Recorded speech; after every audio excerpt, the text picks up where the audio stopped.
محبت کے سفر میں ہر گام پہ 100 مشکل ہے، لیکن یہ سفر آسان بھی ہے اگر ساتھ تمہارا ہو جائے۔ اس نے جب چاہا ہے، اس نے یہ معراج رب کریم نے چاہا، رب کریم نے چاہا۔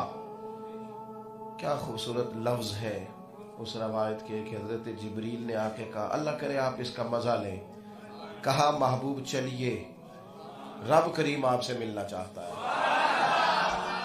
آپ کبھی اس کا ذائقہ تو لینا، آپ کبھی اس کا خدا کیا اعلیٰ حضرت فاضل بریلوی نے کہا تھا، خدا کی رضا چاہتے ہیں دو عالم اور خدا چاہتا ہے رضائے محمد۔ نبی پاک علیہ الصلوۃ والسلام کی معراج اللہ نے فرمایا سبحان الذی اسریٰ بعبدہ، پاک ہے وہ ذات جس نے اپنے بندہ خاص کو سیر کرائی۔ اور پھر یہاں یہ بھی دیکھیے بعبدہ، بندہ خاص کو سیر کرائی۔ نبی پاک علیہ السلام کا تذکرہ القابات کے ساتھ، مقدس صفاتی ناموں کے ساتھ قرآن پاک میں جگہ جگہ موجود ہے، لیکن یہاں فرمایا عبدہ، بندہ خاص کو سیر کرائی۔ اور واقعہ معراج میں آپ کو یہ لفظ جگہ جگہ ملے گا، فَأَوْحَى إِلَىٰ عَبْدِهِ مَا أَوْحَى، ہم نے وحی کی کس سے؟ اپنے بندہ خاص سے، اور جو بھی کی، جو چاہا کی۔ یہ جو عبدیت ہے نا، عبدیت، خدا کا بندہ ہونا، یہ بڑی شان والی بات ہے۔ اس تعارف کا حسن وہ اہل تصوف جو بار بار کہتے ہیں، حضرت ابو الحسن فرمایا کرتے تھے جنت کی ساری نعمتوں پر میں قربان، لیکن فرماتے تھے مزہ تو تب آئے گا جب رب کہے گا نا وہ میرے بندے آ جا۔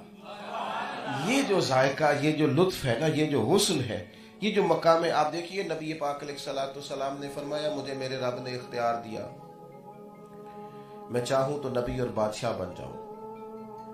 حضرت سلیمان علیہ السلام کو اللہ تعالیٰ نے حکمرانی بھی عطا فرمائی اور آپ کو نبوت بھی عطا فرمائی۔ حضرت یوسف علیہ السلام مصر کے حکمران بھی بڑے، نبی بھی ہیں۔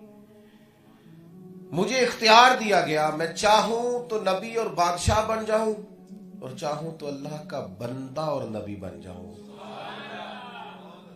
تو محبوب فرماتے ہیں میں نے عرض کی مالک میں تیرا بندہ اور رسول بننا چاہتا ہوں۔ یہ جو مقام ہے نا، اس کا حسن ملاحظہ کریں۔ وہ جو سیدہ عائشہ صدیقہ رضی اللہ تعالیٰ عنہ نے پوچھا نا، صحیح مسلم میں موجود ہے، عرض کی یا رسول اللہ آپ تو ساری رات عبادت کے لیے کھڑے رہتے، آپ کے تو مقدس قدموں میں ورم آ جاتا ہے، آپ تو اتنی مشقت کرتے ہیں، حالانکہ اللہ تبارک و تعالی آپ کے صدقے اگلے پچھلوں کو معاف فرمائے گا۔ محبوب آپ اتنی، تو وہاں بھی فرمایا افلا اکون عبدا شکورا، عبدا شکورا۔ کہا عائشہ تم نے بتایا ہے نا کہ اللہ کے مجھ پر کتنا انعام ہے، تو پھر رب کا شکر گزار بندہ نہ بنوں؟ شکر گزار بندہ نہ بنوں؟ شکر گزار، یہ جو بندگی ہے، اسی بندگی کو معراج ہے۔ اسی لیے حضور نے فرمایا نماز مومن کی معراج ہے۔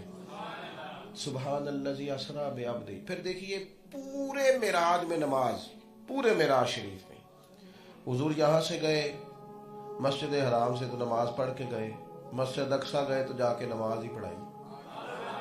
حضور فرماتے ہیں بیت المعمور پہ گیا تو فرشتوں کو بھی نماز پڑھائی۔ رستے میں حضرت موسیٰ علیہ السلام کو دیکھا تو قبر میں نماز پڑھ رہے تھے، اور حضور واپس آئے تو نماز لے کے واپس آئے۔ یہ بندگی کا مقام ساتھ ساتھ چلتا رہا۔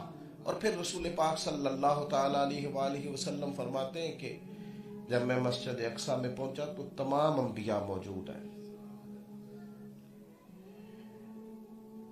میرا بازو تھام کے حضرت جبریل امین نے مجھے مصلی امامت پہ کھڑا کیا۔ اگر حضرت جبریل امین بازو تھام کے حضور کو مصلی امامت پہ کھڑا کریں تو کسی کو اعتراض نہیں، تو اگر نبی پاک بازو تھام کے ابو بکر صدیق کو مصلی امامت پہ کھڑا کریں پھر اس میں پریشانی کیا ہے؟